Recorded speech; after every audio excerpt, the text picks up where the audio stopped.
You're listening to UCW Radio. In your face.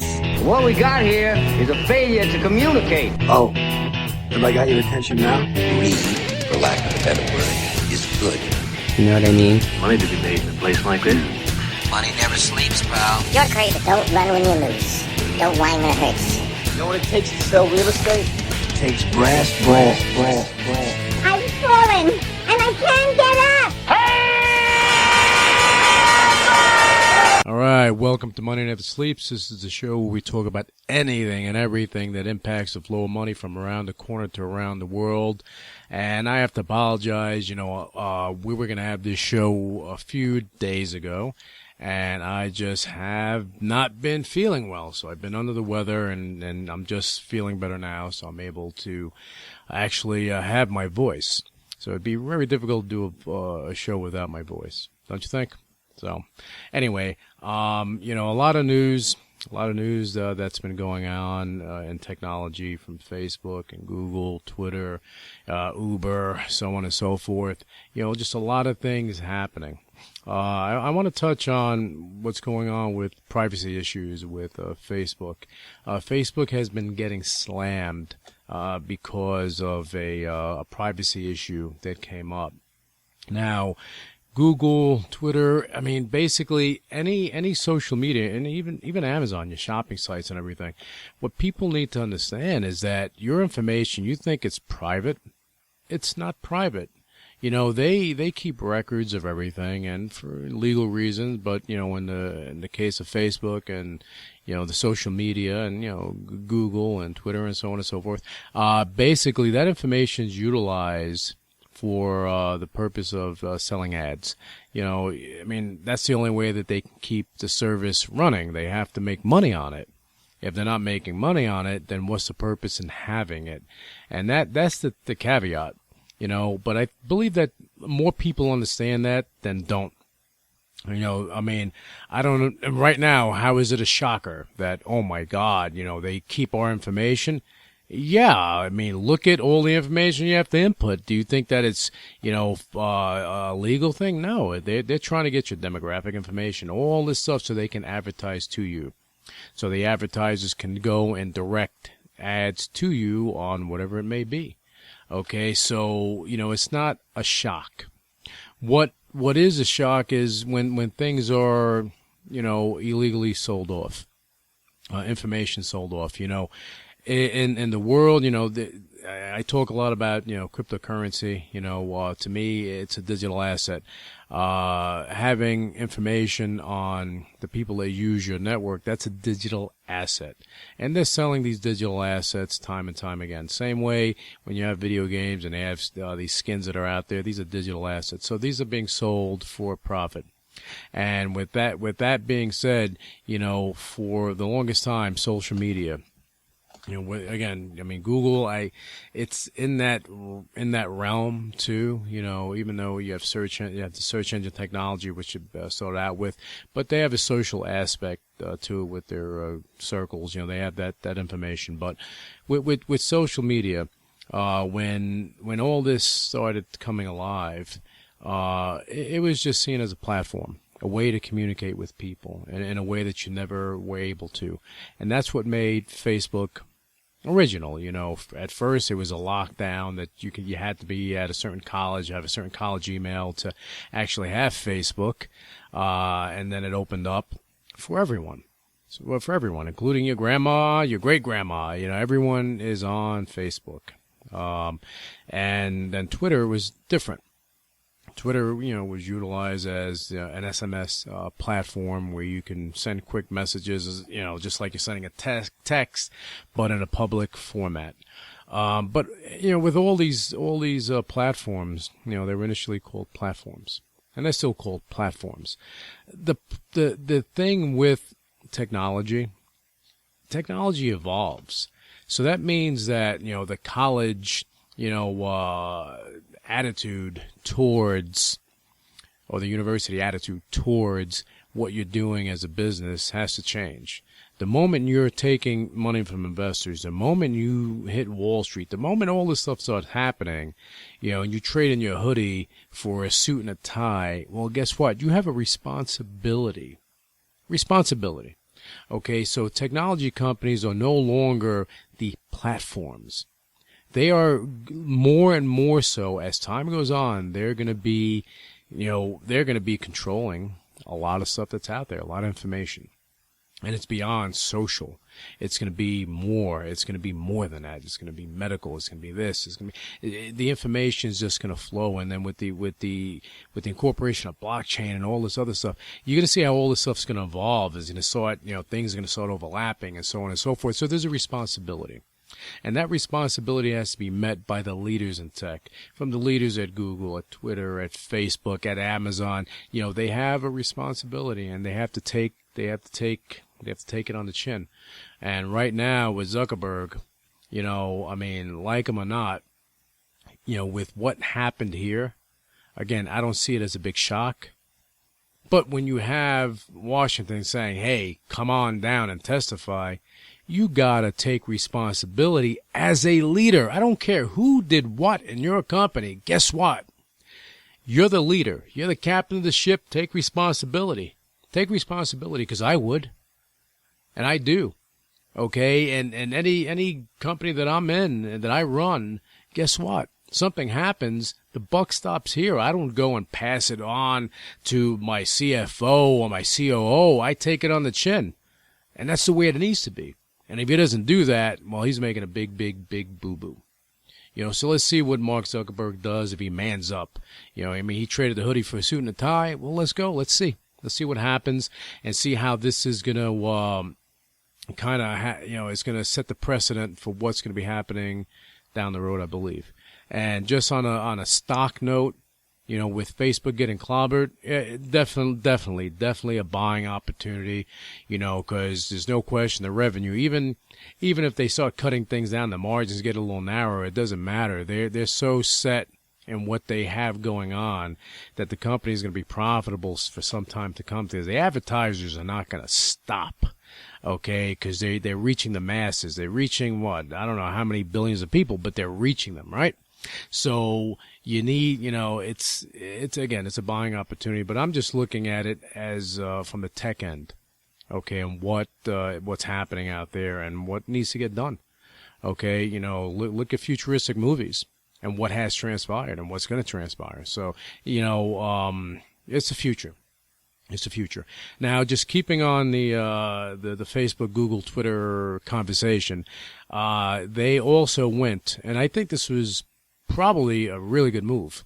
They banned, they crucified crypto ads, because you have a lot of cryptocurrencies. I call them digital assets because they should be digital assets, but you have a lot of nonsense that's out there. You have a lot of ICOs, a lot of people pumping and dumping and doing all this stuff and pushing things that have no intrinsic value. For the love of God, I hope that investors smarten up and they start seeing what's valuable and what's not out there. Don't jump on a bandwagon on something because you think that it's going to go and make you a gazillionaire, or you think that you're front-running institutions and so on and so forth, or whatever nonsense that's being sold to you. The reality is you got to look at it for what it is. What is the coin? What is it being used for? What is it being used for? Okay, with the social media and Google and everything else, they're banning these crypto ads. That means that there's going to be a slowing down of things. Because Bitcoin and all these other and certain other cryptos, the larger cryptos, they've been pushed. They've been marketed, they've been pushed, they've been advertised, and this is, and then you have the exchanges too that are marketed and so on and so forth. So all that stuff ends. And I wonder what impact that's going to have. Well, I don't wonder. I kind of know, because now it comes down to only the fittest will survive, right? The cryptocurrencies that have the intrinsic value will survive, and I've been saying this over and over again, that, you look at Bitcoin, it's the grandmother of them all, and they will survive because of the legacy value. You have Ripple, and people, look at Ripple, and I really don't think they get it. Ripple's a company. They have a coin. I like what they're doing, and they're going to be at the forefront of a lot of things in the future, I'm telling you, in regards to payment systems and dealing with fintech and everything else. So I would definitely keep an eye out. And I mean, at some point in time, yeah, do I see Ripple becoming publicly traded? Yeah, it needs to be publicly traded. What impact would that have on the coin? I don't know, because you look at Overstock.com and what Byrne did. He went and he has a public company. He wanted to go create his own cryptocurrency so he can go do something, but he crossed the line for utilizing public, I guess, investors' money to go do it. But because with Ripple, it's already out. Before it's become public, they may set a precedent, which is interesting. I want to see how this works out with that. But I like what they're doing. Good outfit, good direction, and look, they made a deal with MoneyGram. They're making other type of deals. They're going to be in good shape moving forward, and I'm sure that they're going to make deals with MasterCard, Visa, and other payment systems, and kind of integrate their system into what they're doing, which would be the smartest thing. Now, with going back to the advertising stuff, is that going to have an impact on revenue for any of these social media companies? Nah, I don't think so. It's a small drop in the bucket for them, but they're doing what's right, because you have investors that are getting reeled in by a beautiful ad. Oh my God, you can make 1,000% today. Okay, right. All right, just be careful out there, because you have various people pushing, promoters, so on and so forth, pushing these coins that really don't have any intrinsic value. There has to be a value there. And without the value, you don't have anything but talk. And talk is cheap. You got to walk the walk. You got to have something there. And this is what I said before, and I'll say it again. As regulation comes in, I'm telling you, 99% of what you see, these coins that are out there, are going to be going bye-bye. The tokens, or the utility tokens, that's something else. They're not going to go bye-bye. But these other coins that are, quote unquote, Bitcoin-like, these are the ones that are going to go bye-bye, and they're going to be gone. Investors, you're going to have, and it's bad. I mean, I feel sad saying it, but you're going to have investors that are going to lose their shirts, because they're getting involved in a coin because they think that, hey, I'm involved in the ICO, I got it on the ground floor, so on and so forth. But these platforms aren't even built yet. And by the time they build them, they may not be suited for regulation. And if they're suited for regulation, guess what? They may come back and say, hey, you know what? You're out of compliance, so on and so forth, and you don't know what's going to happen. If a platform is existing right now, that's probably your better bet. It's because you know what's going on. You see it. You see what's going on. You see the value. You see what's behind it. And it's a better view, as opposed to coming in from the dark. We don't like doing things in the dark. That doesn't work. All right. And one thing I want to say is that we had some news not too long ago. Well, actually, it was March 16th, 2018. It was a Friday. And I'm excited to share this with you guys if you haven't read the news yet. But Mega Hoop, as of right now, is going to be dealing with all the future development and maintenance of Pico Novus. And I've been talking about Pico Novus, the Pico Novus network, for the past several shows, because I'm a big advocate of what it is and what it's for. It was built for business, for business transactions, to make things easier, more cost effective, so on and so forth. Okay, but some people look at it as an investment as well.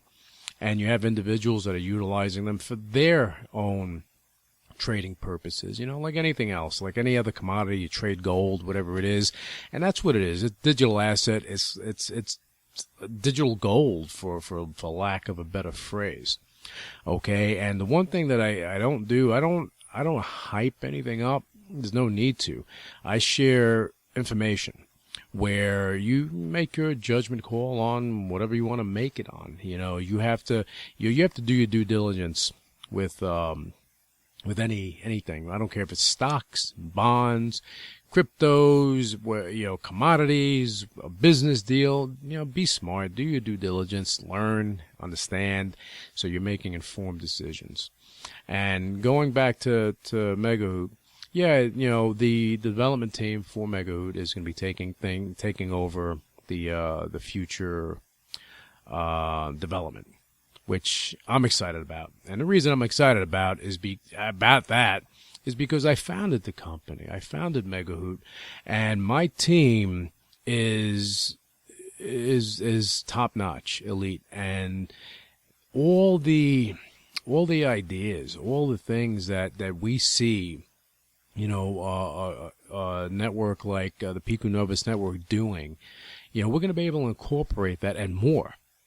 Okay, and what I want to do right now is go over some functionality of the Pico Novus network. Over the past several days, there've been a lot of changes. If you go to the information site, you're going to see changes there, informational changes, because now, we have a voice, and we're letting people know what they're dealing with, what it is. Okay, we're adding the team members on there. We're also, talking about the Pico Novus Asset Fund, and the fund, that's the asset backed part of the coins. Okay, and the fund is investing in various different assets, from public and private companies, commodities, trading currency, so on and so forth. A lot of different things going on, and that is just the tip of the iceberg of what's going to be happening this year with the fund. Because and just to lay this out, and we made sure that this became very clear on the network itself, because there was a sense of I guess a clarity issue with some people that I've gotten, and even with us. That's why we wanted to go and change this. Okay, if you look at if you go on to your wallet, if you are a Pico Novus holder, you go into your wallet, now you're going to see the breakdown. And the breakdown to me is what is important, because it gives you clarity, right? Even though the total supply is 100 million Pico coins, the circulating supply is only 10 million. All right. 80 million of those coins are for investments, solely for investments to support everything with the whole network, with the coins and everything. So those 80 million coins are going to be invested, and those investments are going to sit in the Pico Novus Asset Fund. So you see, what's going to be happening is that you're going to have assets accruing in value, or you're going to have assets being added to the fund, which is just going to increase the overall value of the coins themselves. And I like the fact that we're able to really make this clear to everyone at this point. And then also you have 10 million coins that are in escrow supply. Now the escrow supply and the investment supply, those are not in public circulation at all. The circulating supply, the public circulating supply is 10 million coins. That's it. No more. Okay. And the escrow supply, that is for business transactions. So let's say a business is doing import-export, and they want to hold coins in escrow. And this is what is utilized to do that.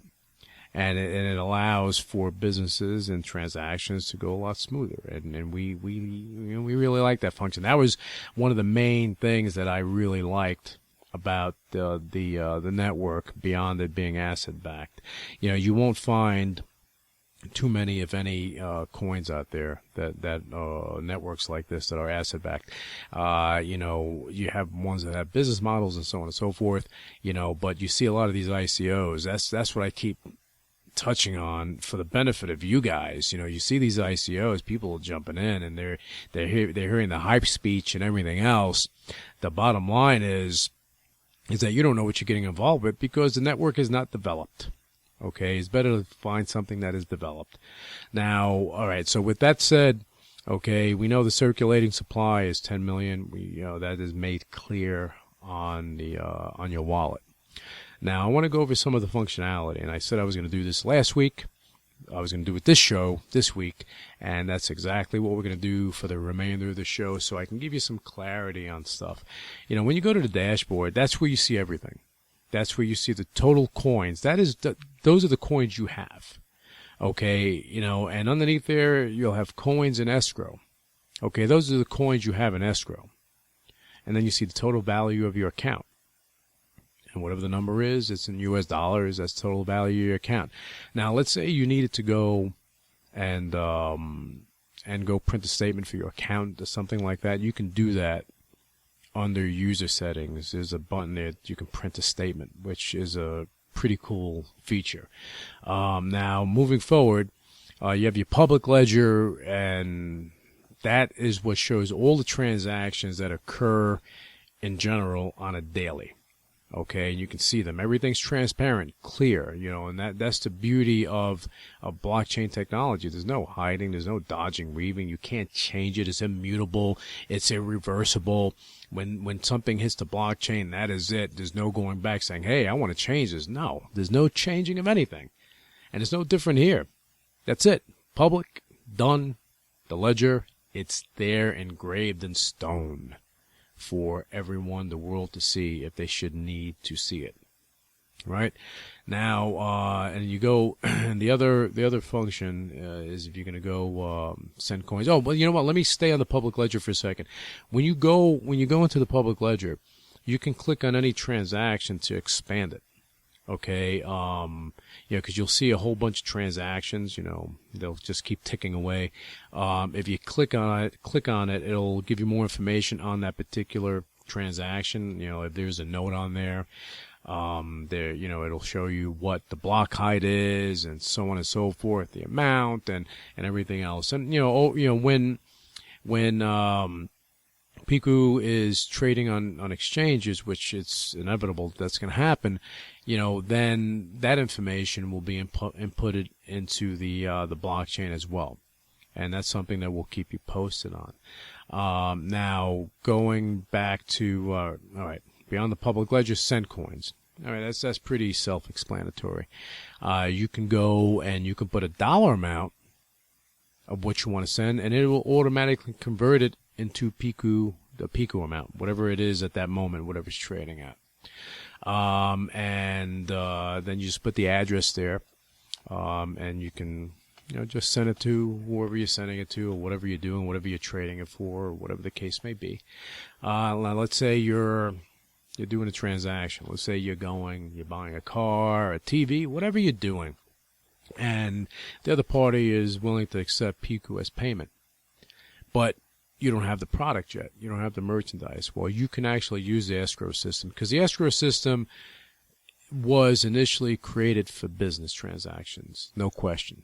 But it is not restricted for business. So as individuals, you and I can go and utilize the escrow system to go do a transaction, meaning that, if I was to send coins to you and I was going to go buy something from you or trade for something else, I can put it in escrow until I receive the merchandise.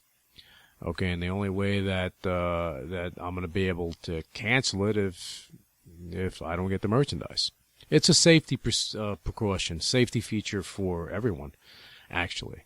It keeps people honest, and I think that is very important. And you can put that, and you can even have a private note with that escrow as well. And it doesn't matter the amount. It can be for 1 coin or 100,000 coins, whatever the case may be at that point. Now you got your QR code. It's here as your QR address.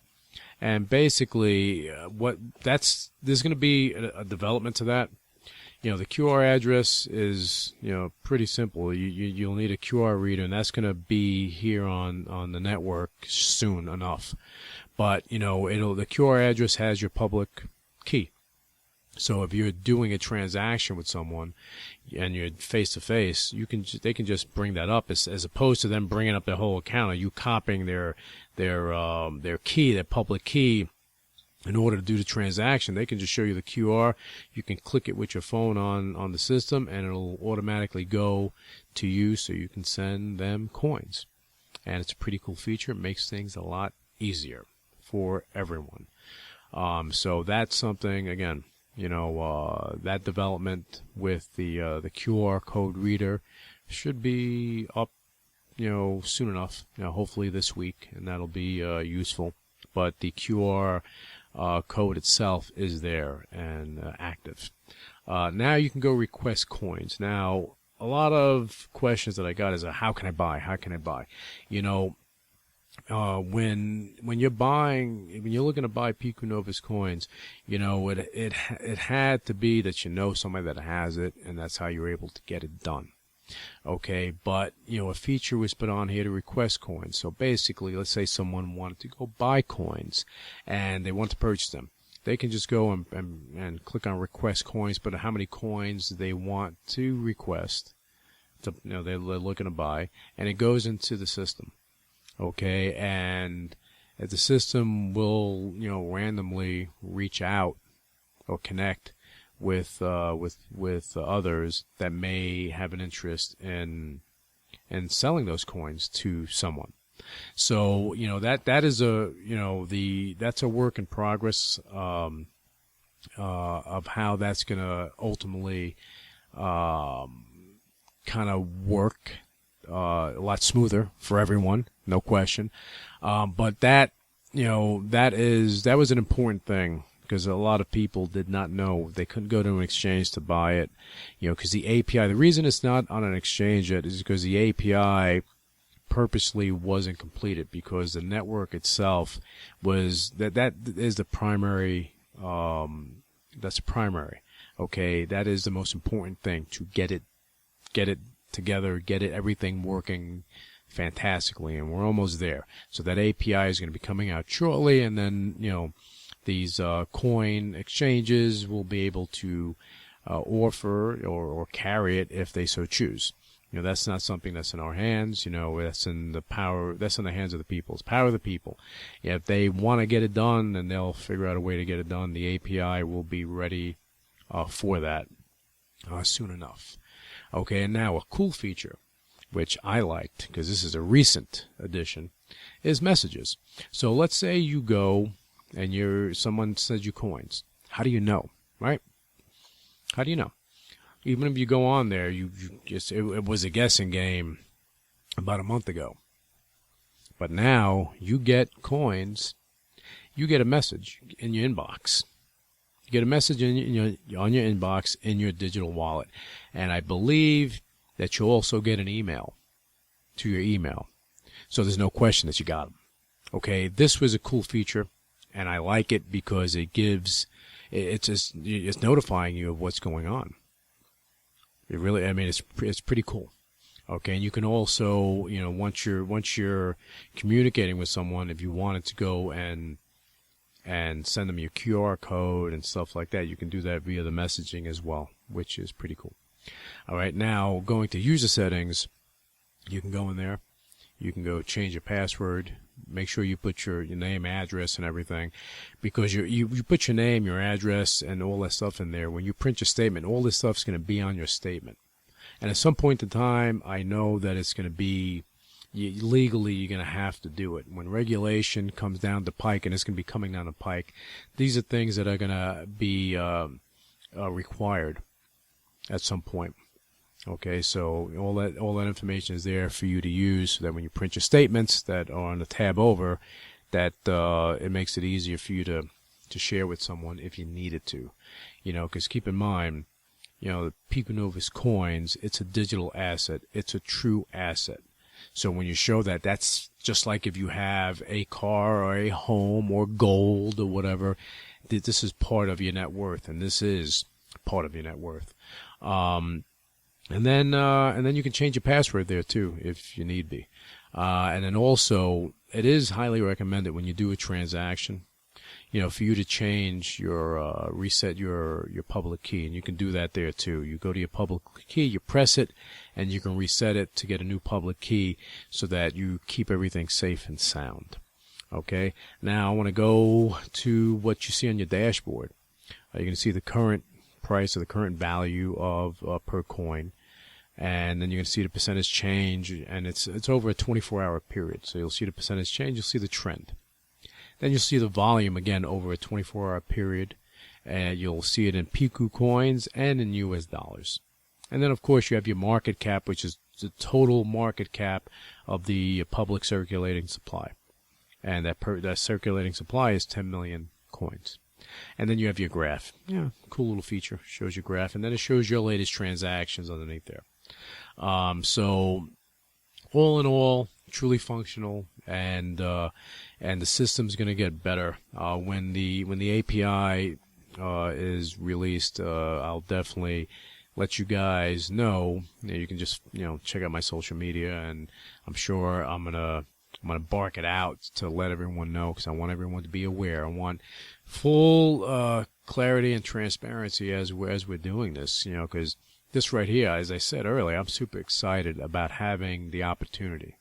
And just for your knowledge, okay, now 20% of Megahoot was put into the Piku Novus Asset Fund. 20% of the company. So that we could go and manage the future development and maintenance of Piku Novus, the network. Okay? It was that important to do, and we believe in this that much.